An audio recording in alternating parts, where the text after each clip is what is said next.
Siya kitchen में बहुत सलीके से काम करती। काम के साथ साथ वो रसोई को हमेशा साफ सुथरा रखती और हर चीज़ को उसकी सही जगह पर रखती। ये सारे गुण उसने अपनी माँ से सीखे हैं। लेकिन क्या होगा जब उसकी शादी ऐसे ससुराल में हो जाएगी जो सिया की इस आदत से बिल्कुल विपरीत होंगे। ये देखते हैं कि अगर ऐसा हुआ तो सिया क्या करेगी। मैंने सबके लिए खाना तो बना दिया है। अब ये जो चीनी चाय पत्ती के डिब्बे खाली पड़े हैं उन्हें भर कर रख देती हूँ। सबसे आखिर में बर्तन धोऊंगी। सिया रसोई में काम कर रही थी कि तभी उसकी जेठानी कंचन वहाँ जाती है और कहती है, सिया क्या हुआ आज तुम्हें? आज तो तुमने रसोई में कब्जाई कर लिया है। अरे कर क्या रही हो इतनी देर से? भाभी, उल्टा सीधा काम करना तो मुझे आता नहीं है, इसलिए जो करती हूँ वो सलीके से करती हूँ। सिया, ज़्यादा ओवर स्मार्ट बनने की ज़रूरत नहीं है। तुम्हारे सलीके के चक्कर में सारा घर भूखा रह जाएगा। भाभी, कोई भूखा नहीं रहेगा। मैं खाना बना चुकी हूँ, आप खाना लगा दो। मैं रसोई का काम खत्म करके आती हूँ। कंचन खाना लेकर चली जाती है और सिया रसोई के कामों में लग जाती है। जब बहुत देर तक सिया रसोई से बाहर नहीं आती तो सिया की सास प्रेमा उससे कहती है, अरे छोटी बहू, दिन भर रसोई में रहने का ही इरादा है क्या? आकर खाना तो खा लो। सास की आवाज़ सुनकर सिया जल्दी से बाहर आती है और कहती है, हो गया माँ जी, बस बर्तन पड़े थे ना थोड़े से, वो भी धो दिए। सिया खाना खा लेती है और कंचन तीनों के झूठे बर्तन बिना धोए रसोई में रख देती है।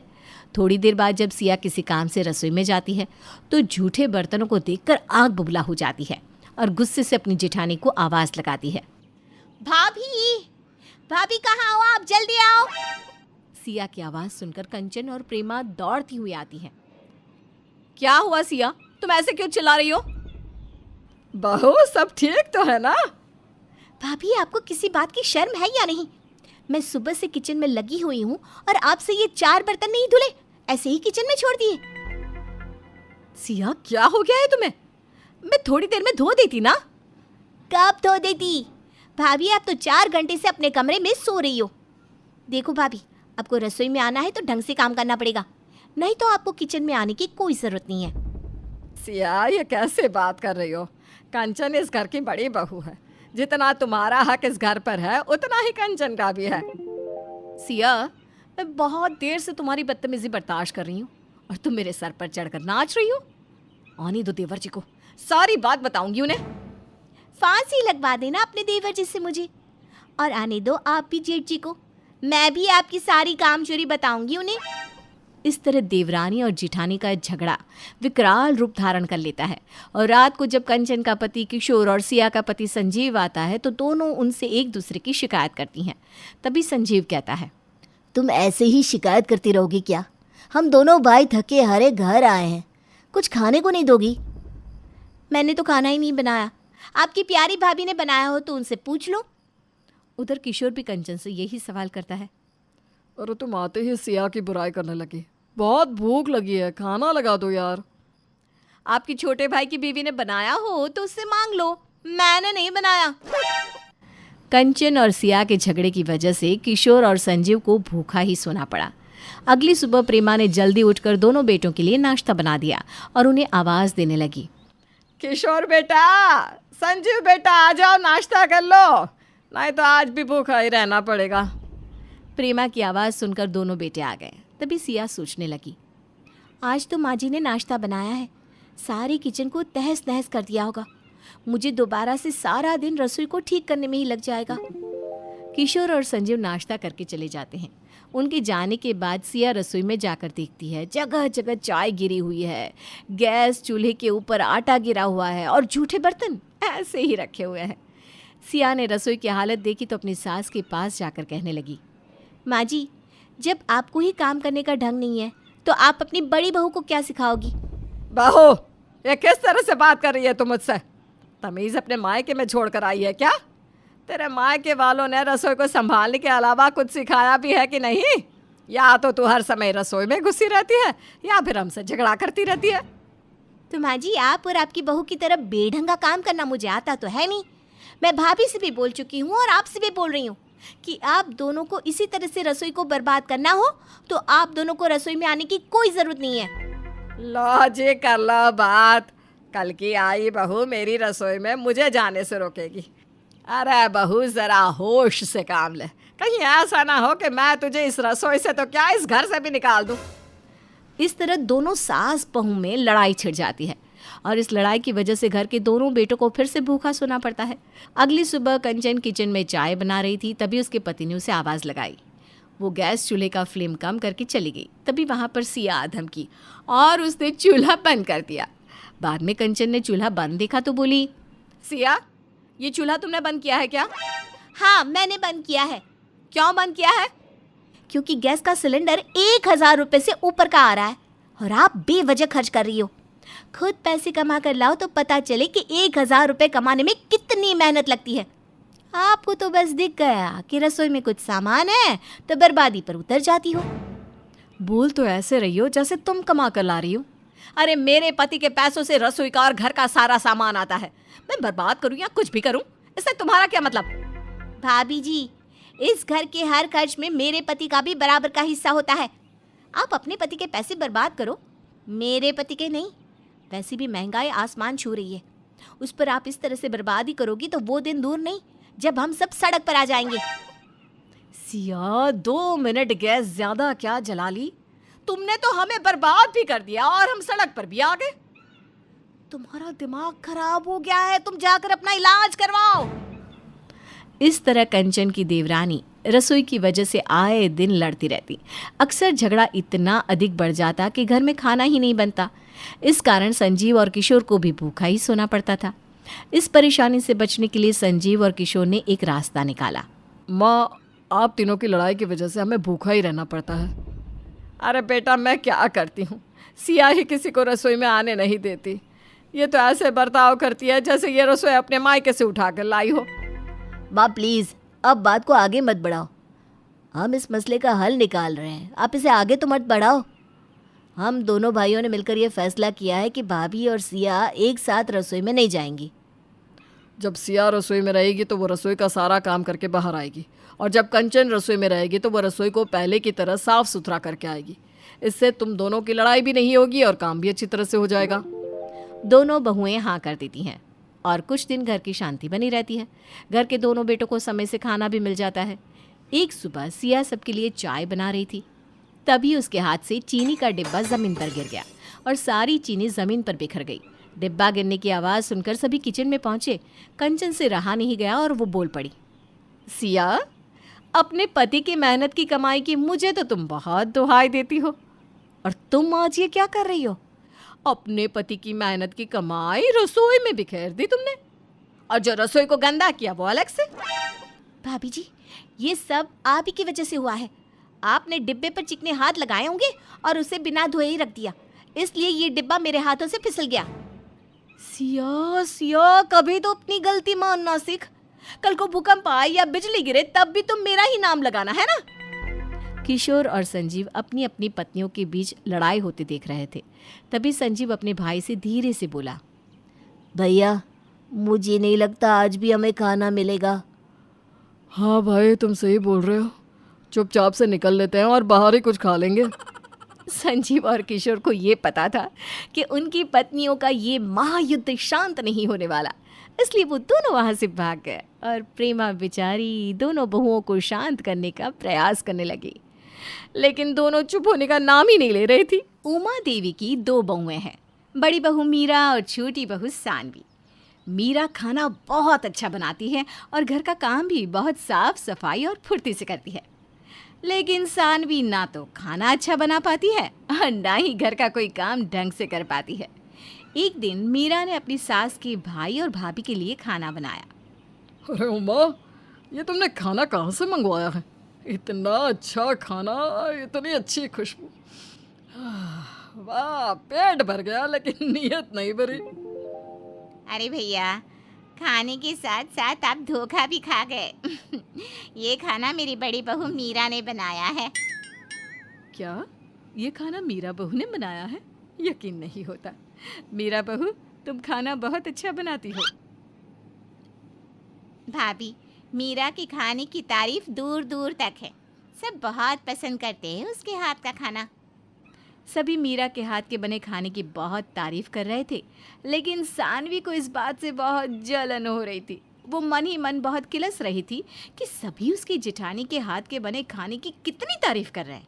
वो सोचने लगी, ऐसा भी क्या अमृत बना दिया जेठानी जी ने जो ये सब इनके हाथ के खाने की इतनी तारीफ कर रहे हैं। इसी तरह मीरा अपने ससुराल वालों को अच्छा अच्छा खाना बनाकर खिलाती और सभी उसकी तारीफ करते। लेकिन सानवी को ये बात बिल्कुल पसंद नहीं आती। एक दिन मीरा का पति रुपेश उससे कहता है, मीरा, तुम मुझे लंच में जो खाना देती हो ना, मैं वो खा कर भी भूखा ही रहता हूँ। लेकिन मैं तो आपको अच्छा सा टिफ़िन बना कर देती हूँ, फिर क्यों भूखे रह जाते हो?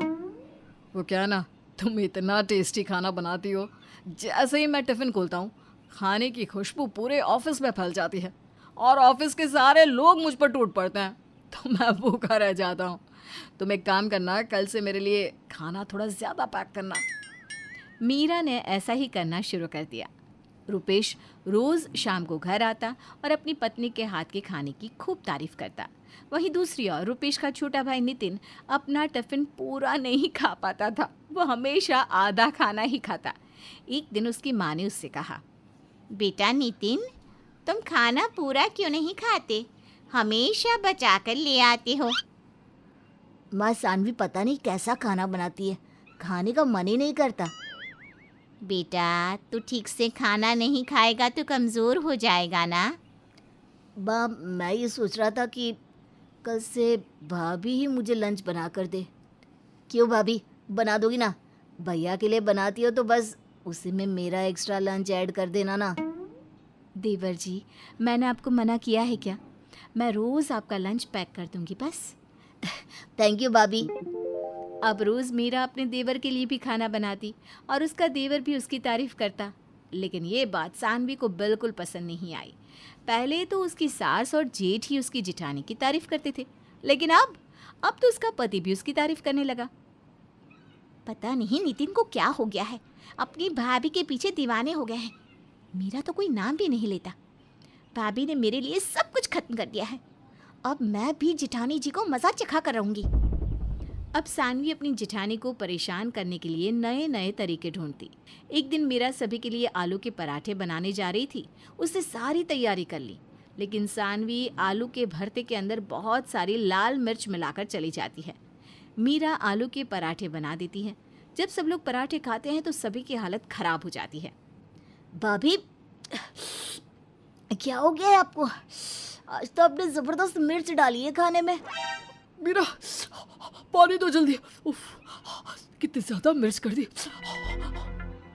बहू, खाना बनाते बनाते खाना बनाना भूल गई हो क्या?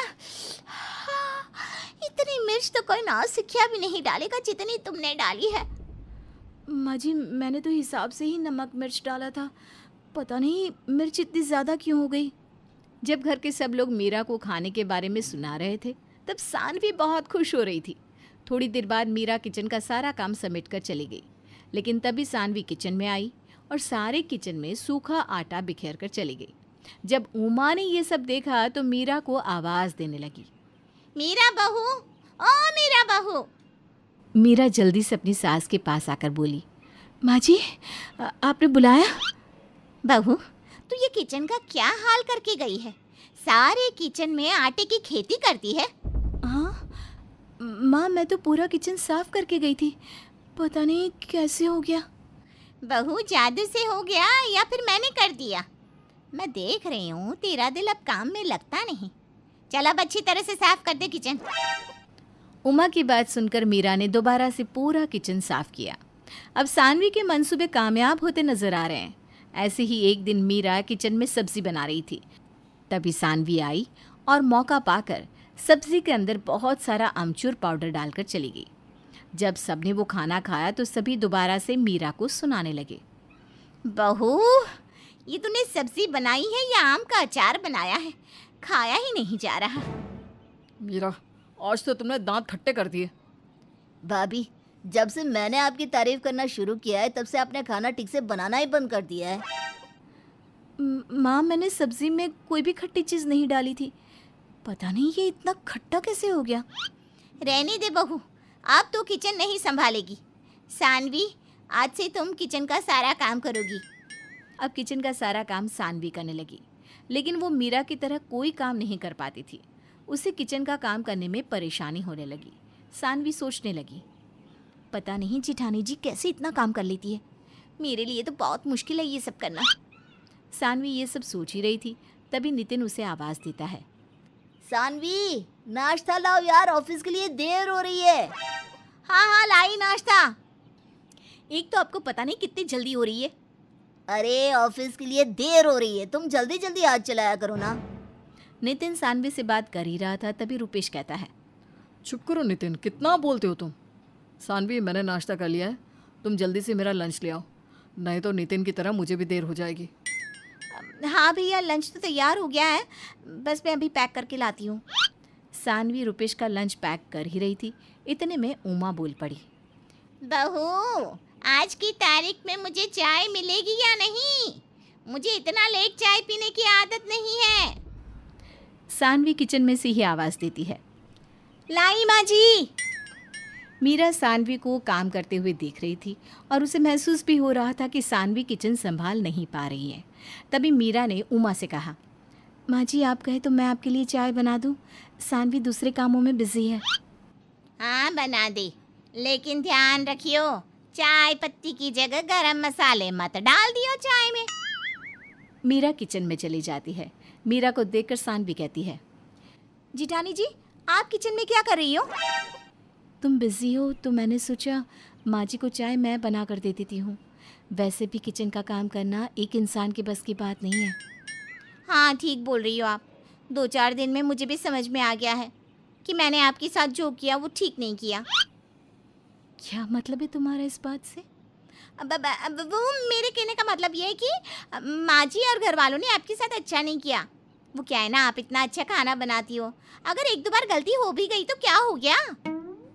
सानवी ये बोलकर चली गई, लेकिन मीरा को ये समझने में बिल्कुल देर नहीं लगी कि ये जो कुछ भी उसके साथ हुआ है वो सानवी की ही चाल थी। सानवी को भी इस बात का एहसास था कि उसने जो कुछ भी किया है वो गलत किया है और वो किचन संभाल भी नहीं पा रही थी। इसलिए उसने फैसला किया कि वो अपनी सास को सारी सच्चाई बता देगी। सानवी अपनी सास के पास गई और कहने लगी, माँ जी, मैं आपसे कुछ कहना चाहती हूँ। हाँ हाँ बोल बहू, क्या बात है? माँ जी, मैं आपसे कहना चाहती हूँ कि मैं आपसे पहले किचन में जो भी हुआ ना वो। तभी मीरा सानवी की बात काटते हुए कहती है, सानवी क्या तुम भी एक बात बोलने में इतना समय लगाती हो? माँ जी, सानवी कहना चाह रही है कि हम दोनों मिलकर किचन में काम करना चाहते हैं। किचन में बहुत काम होता है ना, कोई अकेला किचन कैसे संभाल सकता है? अरे तो इसमें इतना परेशान होने वाली क्या बात है? तुम्हारी किचन जैसे मर्जी संभालो, लेकिन देखो काम और खाना मुझे अच्छा चाहिए। ये बोलकर उमा चली गई। सानवी ने मीरा से कहा, आप अच्छी तरह जानती हो कि मैं माँ जी से क्या बोलने वाली थी। आपने जानबूझकर मेरी बात काटी ना। देखो सानवी, इस बात को यहीं ख़त्म कर दो और आगे से ऐसा कभी मत करना। अब हम दोनों मिलकर घर का काम करेंगे। मुझे माफ़ कर दो भाभी, आप बहुत अच्छी हो, मैं ही आपको समझ नहीं पाई। सानवी ने मीरा से माफ़ी मांग ली। उस दिन के बाद से दोनों किचन का काम मिलकर संभालने लगी। अब घर के सभी लोग दोनों के बनाए खाने की तारीफ करते